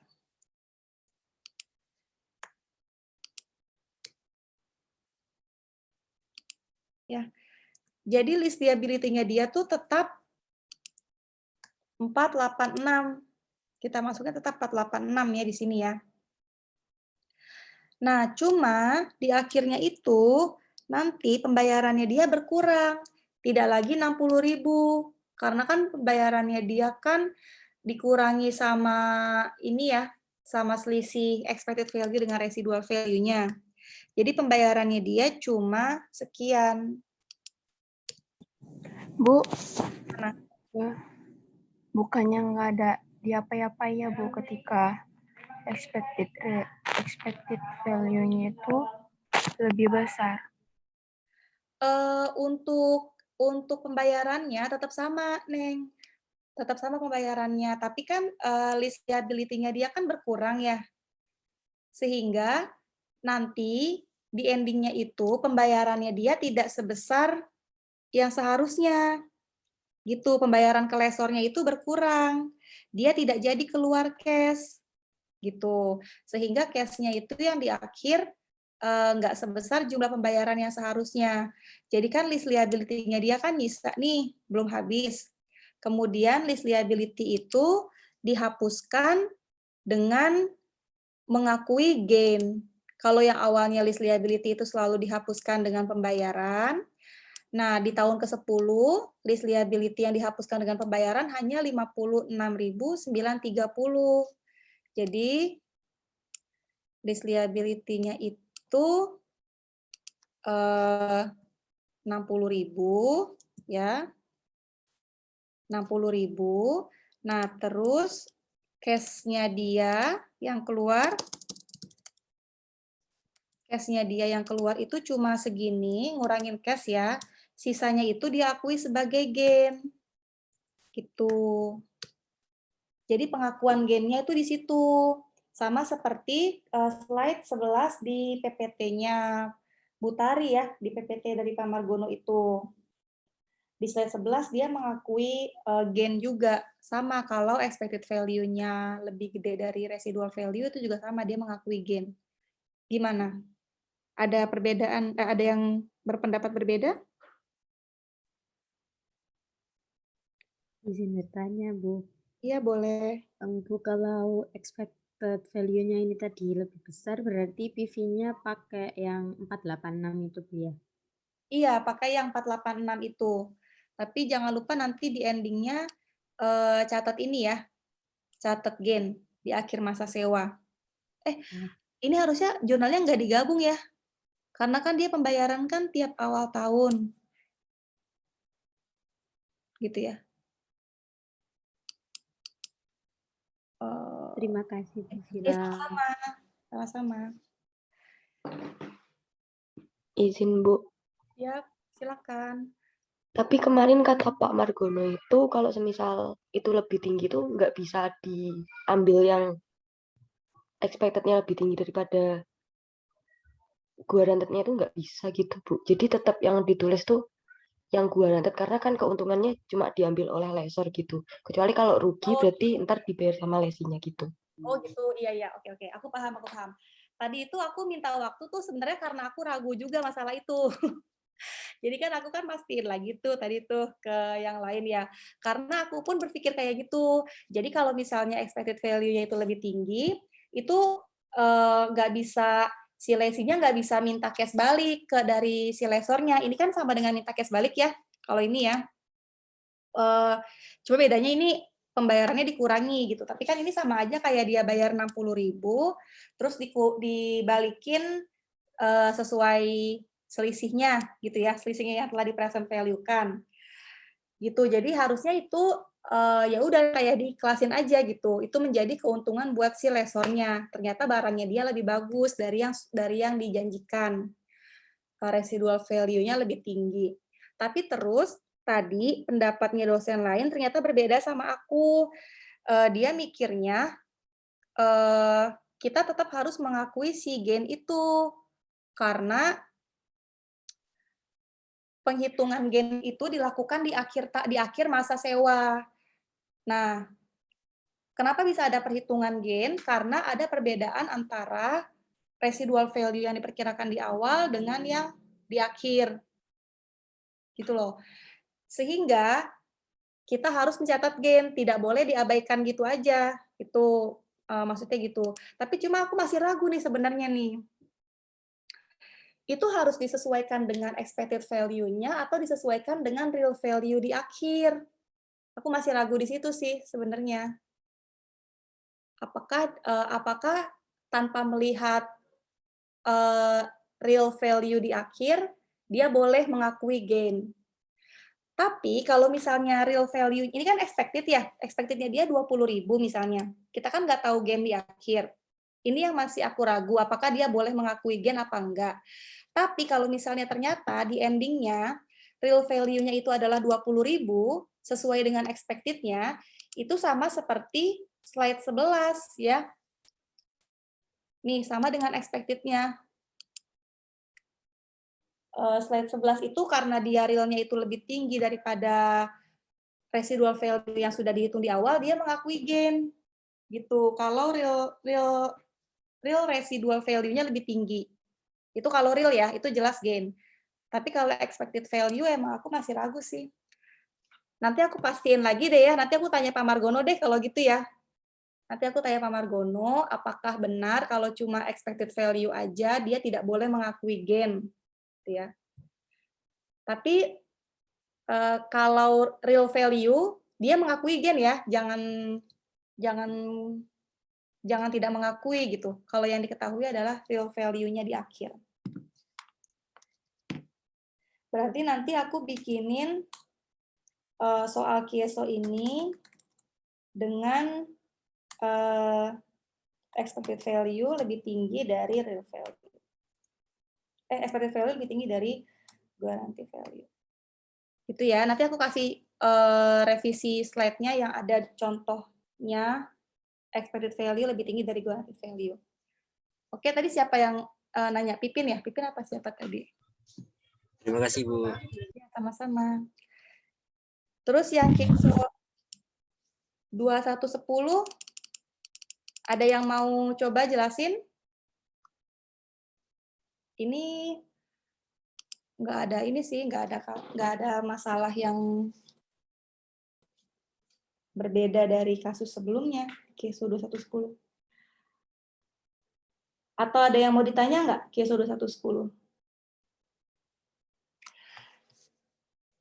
Izin bertanya, tapi bukan tentang 2110.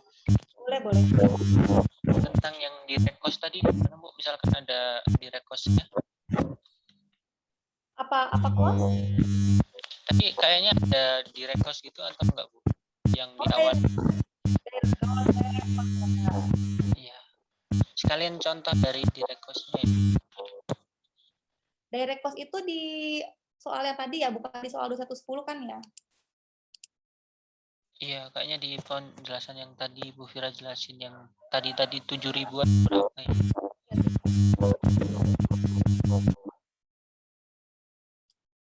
Mana ya tadi dia ya?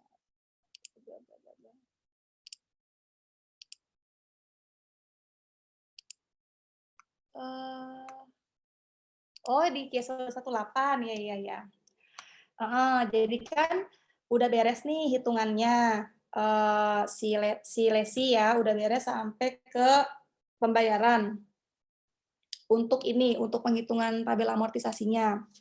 Nah, tapi lesi ini ceritanya di awal masa kontrak ya dia tuh nyiapin dokumen preparation ya, dokumen preparation cost after the execution of sewa. Nah, sebesar 7.000 ya. Nah, terus apakah 7.000-nya ini dimasukkan ke dalam penghitungan ini gitu kan? Jelas tidak ya, karena kan 7.000 ini kan dia bayarin entah buat apa gitu. Pokoknya ini untuk keperluan administrasinya dia dalam melakukan sewa ini gitu. Itu di luar pembayaran ke si lesor. Kalau pembayaran ke lesor itu kan yang dimasukkan ke tabel ini nih. Ya, sementara 7.000 ini kan nggak dia bayarin ke lesor. Jadi ini tidak dia masukkan ke list liability-nya dia. Ini bukan kewajiban sewanya dia, bukan. Tapi kan dia kan ngeluarin uang nih buat 7.000 ini ya. Nah, untuk 7.000 ini dia dia buatkan jurnal baru. Tapi dia tidak memasukkan ini sebagai expense. Misalnya miscellaneous expense atau apa, itu nggak dia masukin ke sini. Dia masukinnya sebagai aset juga, karena dia menggunakan uang 7.000 itu untuk perolehan si sewa aset. Ya, jadi dia masukkan itu sebagai aset, right of use aset. Sehingga uang 7.000 ini nanti dia juga depresiasikan setiap akhir tahun. Jadi dasar depresiasinya itu bukan lagi list liability yang 486 ini.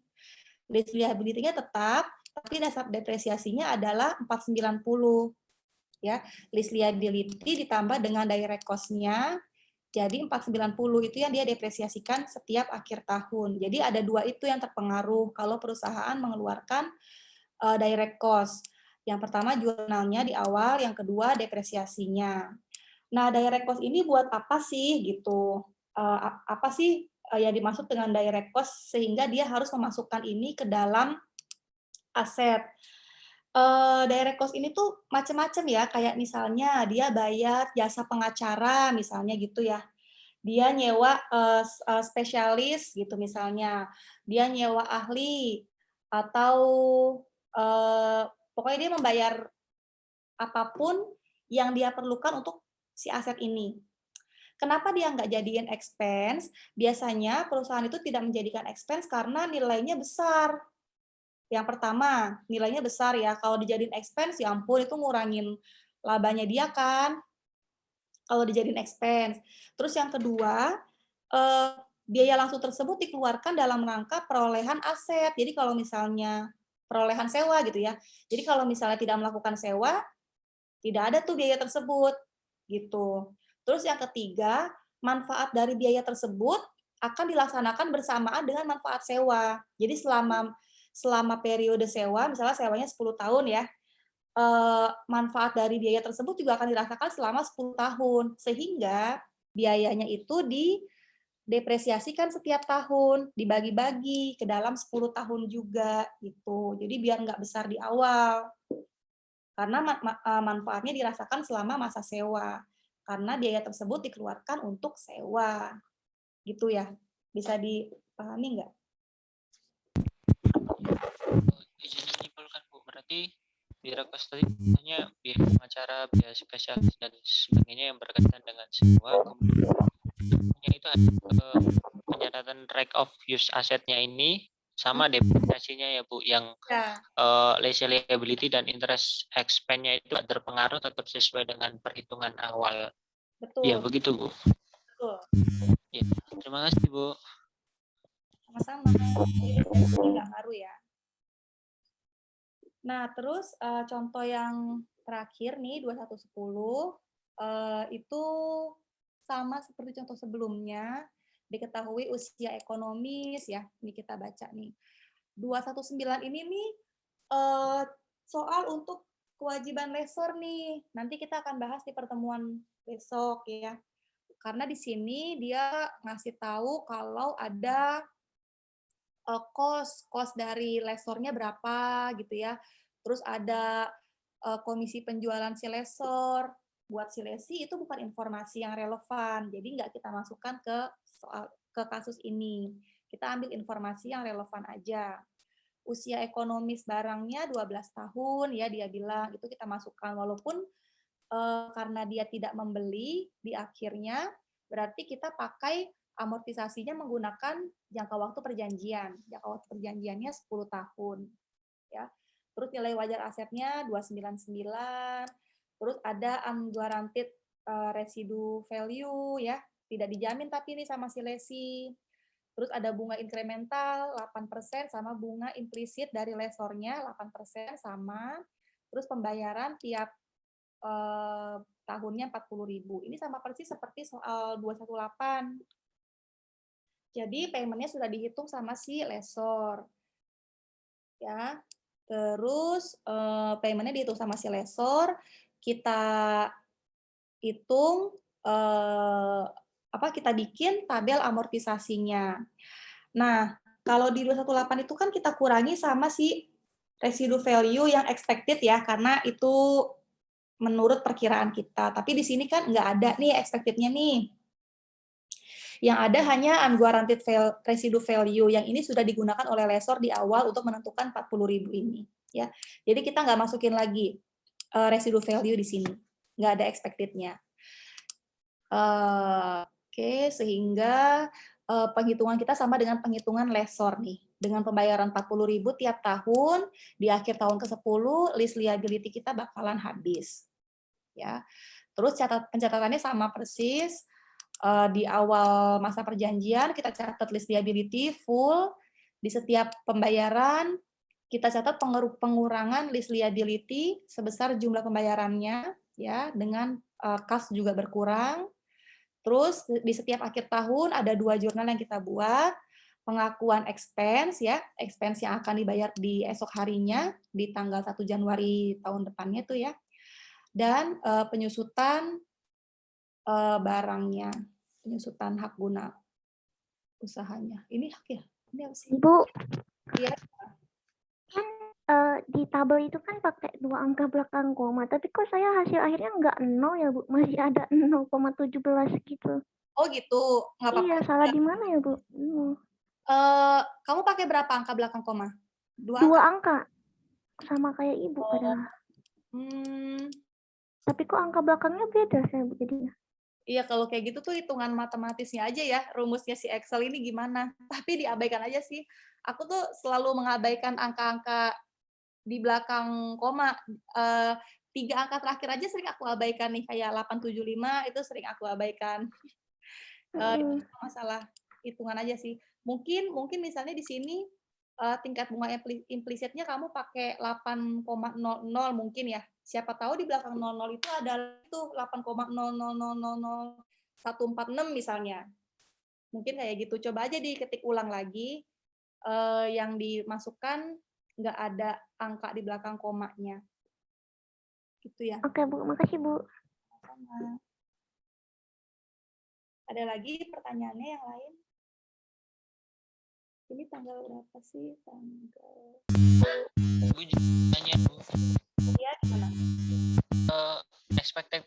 Expected value atas asetnya itu pasti di awal kan, bukan di tengah-tengahnya itu nggak bisa tiba-tiba berubah gitu kan Bu? Bisa.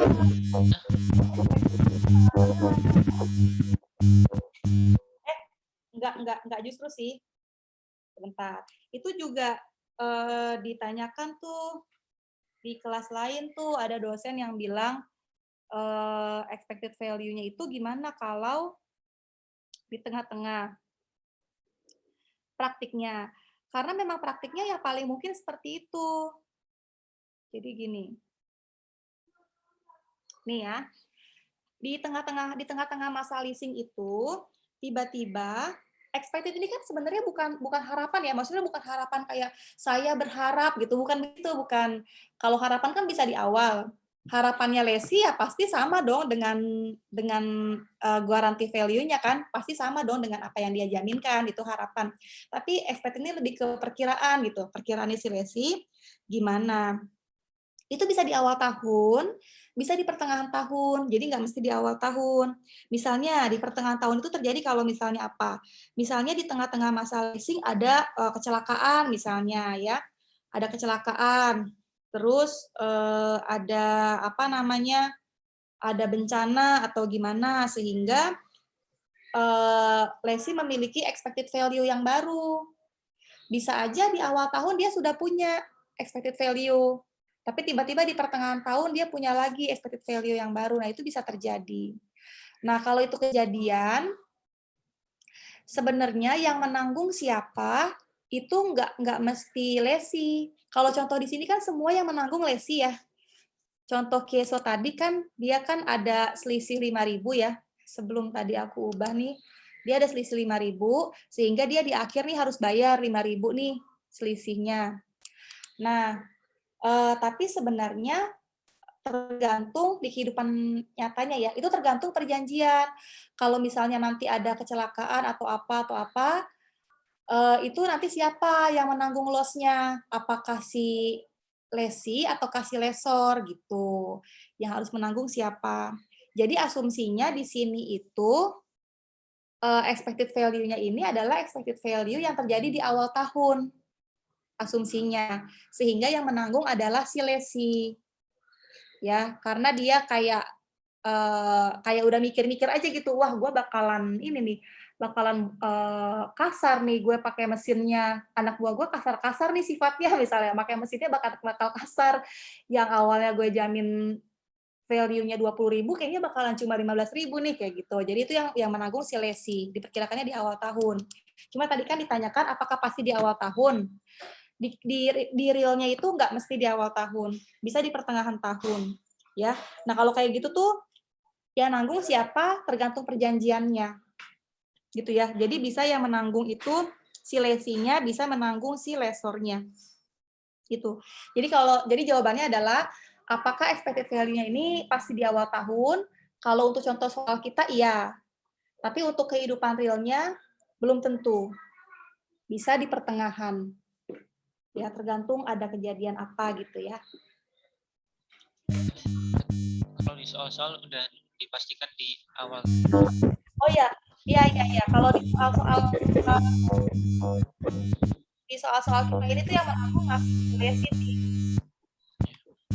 Ini Bu, misal di tengah-tengah tahun berarti pencatatannya itu berubah atau nanti disesuaikan di akhir aja. Jadi nanti expected yang terjadi sepanjang tahun tuh nggak dianggap, terus nanti aktualnya aja yang dibandingin, terus nanti ada gain sama loss atau gimana Bu? Ya, kalau di pertengahan, misalnya gini nih. Tadi dulu ya, ini 10.000 ya, ini expected value-nya. Ini dikurang ini gitu ya. Gimana? Kalau ini dikurang ini gitu ya. Nah, ini kan ditambah nih. Gini kan tadi ya. Contohnya kan tadi seperti ini. Ya. Terus ini ada 5.000 pembayaran di akhir. Nah, tanpa kalau misalnya di awal itu belum diketahui expected value-nya, ya ini tidak ada, itu pasti hitungannya si lesi sama seperti hitungannya lesor. Coba kita hapus ya. Tuh, hitungannya lesi sama seperti hitungan lesor. Jadi di sini tidak ada lagi pembayaran yang harus dilakukan oleh si lesi, ya, karena kan ini sudah dikurangi di awal dalam ketika lesor menghitung payment. Ya kan, sudah dikurangi di awal. Tidak ada lagi, sehingga list liability yang dihitung lesi itu pasti sama dengan hitungannya lesor. Sama dengan hitungannya lesor. Tanpa ada pembayaran di akhir, itu sudah nol saldo list liability-nya. Gitu ya. Nah, terus tiba-tiba di tengah tahun si lesi misalnya ngitung nih, ada expected value yang berbeda dengan guaranteed value-nya. Ya, tinggal dimasukin aja ke tabel amortisasi. Ya, tinggal dimasukin aja. Toh penyesuaiannya tetap di akhir kok. Gitu ya. Dari tahun pertama sampai tahun ke-10 tetap sama kok. Ya. Dari tahun pertama sampai tahun ke-10 tetap sama pembayarannya 60.000, selalu 60.000. Cuma nanti di akhir masa kontrak si lesi bayar lagi list liability pada cash 5.000 gitu. Jadi memang pembayarannya memang akan dilakukan di akhir masa kontrak. Jadi tidak ada penyesuaian terhadap jurnal-jurnal yang sudah ada sebelumnya, nggak ada. Gitu ya. Karena ininya nggak berubah nih, tabelnya nggak berubah. Gitu. Cuma berubahnya, berubah sih, sorry. Berubah, tabelnya berubah. Cuma payment ini nggak berubah nih. Payment ini nggak berubah ya. Gitu ya.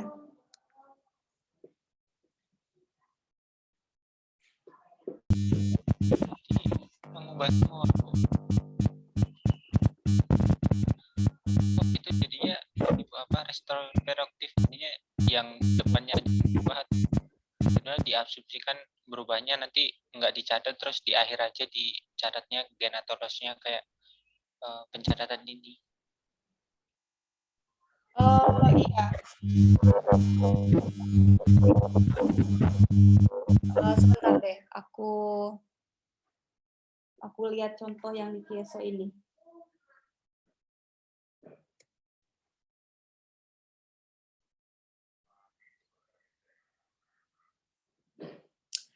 Nah,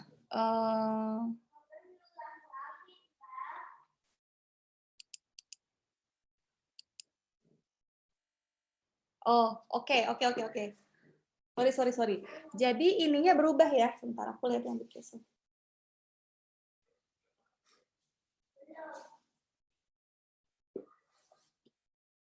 Oke. Jadi right of use asetnya itu berubah. right of use asset-nya berubah. Nah, jadi si tabelnya ini berubah juga karena right of use asset-nya itu nambah. Ketika dia tahu ada expected value, misalnya di mana ya? Di sini nih. Misalnya di sini, dia tahu ada expected value sebesar 3.069 gitu ya. Awalnya kan nggak ada nih expected value misalnya nih. Nggak ada, hitungan dia sama seperti hitungan lessor kan.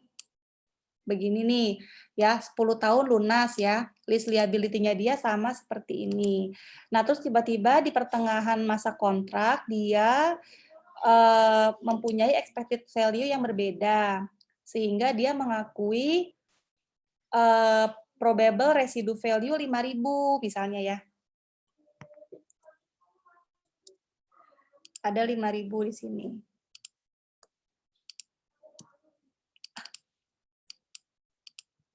Oke, nah ini nih angka 3.069 ini itu menambah right of use asset pada list liability. Jadi dia bikin jurnal lagi. Sorry, aku keliru. Jadi misalnya dia baru tahu itu di tahun 2022 misalnya ya. Misalnya dia nambah lagi right of use asset pada list liability sebesar ini. Jadi list liability-nya dia nambah ya. Gitu. Nah, tapi asumsi-asumsi di soal-soal yang ada di RPS, setidaknya ya yang udah aku pastiin ya, itu masih menggunakan asumsi expected value-nya itu di awal tahun, sehingga tabel amortisasinya itu dari awal tahun sudah sama. Gitu. Tapi kalau di tengah-tengah masa kontrak, itu ada penyesuaian lagi. Karena lesi memiliki penambahan right of use asset pada list liability ini yang harus dibayarkan nanti kepada si lessor ya. Nah, berarti nanti tabelnya berubah juga. Dengan list liability yang tersisa ditambahkan dengan penambahan list liability yang baru, itu nanti mempengaruhi interest-nya. Jadi nanti interest expense-nya berubah lagi di tahun-tahun setelahnya. Nanti aku bikinin contoh soalnya aja ya di sini ya. Jadi nanti di Excel-nya aku tambahin contoh soal Kieso kalau jurnalnya di akhir masa sewa. Ini apa sih tadi maksudnya? Terus Kieso dengan EV di pertengahan masa sewa. Ya, nanti aku bikinin lagi ya contoh kasusnya. Jadi nanti Kieso 218 ini ada beberapa nih. Ada nanti yang EV-nya lebih besar daripada GV. Tadi yang aku mau tanyain ke Pak Margono ya. Apakah boleh mengakui gain gitu. Terus Kieso dengan EV di pertengahan masa sewa. Baru diketahui di pertengahan masa sewa. Karena kalau di pertengahan masa sewa itu seperti yang tadi aku bilang, belum tentu si lesinya yang nanggung. Bisa aja lesornya yang nanggung. Jadi kalau lesornya yang nanggung, dia tidak menambah list liability. Tapi ini kasusnya kalau si lesi yang nanggung ya, itu dia nambah right of use asset dan list liability. Terus tambahin Sitkeso kalau jurnalnya di akhir masa sewa. Ini tadi apa ya? Tambahan Sitkeso kalau jurnalnya di akhir masa sewa. Oh ya. Oh, jurnal 5.000 itu nanti ditambah. Ya gitu ya, tadi siapa yang nanya? Nanti aku bikinin sheet-nya ya, biar kelihatan perbedaan itu gimana. Terima kasih banyak, Bu. Sama-sama. Biar kelihatan perbedaan tabelnya di mana. Oke. Ini ada berapa orang sih yang hadir? Tapi aku udah absen di portal, semuanya hadir ya. Oke. Ada pertanyaan lagi, teman-teman? Tugas di RPS itu kok kan itu materi di KTM 11 kan. Oh iya. Iya itu kemarin ditanyain sama Diva tuh makanya aku jadi ingat kalau aku belum jawab pertanyaannya Wawan. Itu gara-gara Diva nanya itu. Jadi di RPS itu tugasnya bukannya 212 ya. Itu kan yang ditanyain ya. Harusnya 22. Jadi babnya bab 20, masih bab 20. Berarti 22 ya, Bu, bukan 21. Ya. Masih, Bu.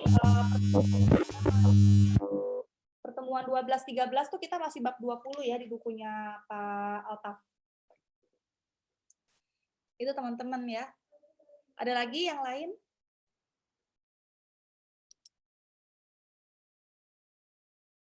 Kalau nggak ada, masih 7 menit waktunya. Aku akhiri aja kelasnya. Terima kasih ya sudah hadir di weekend ini.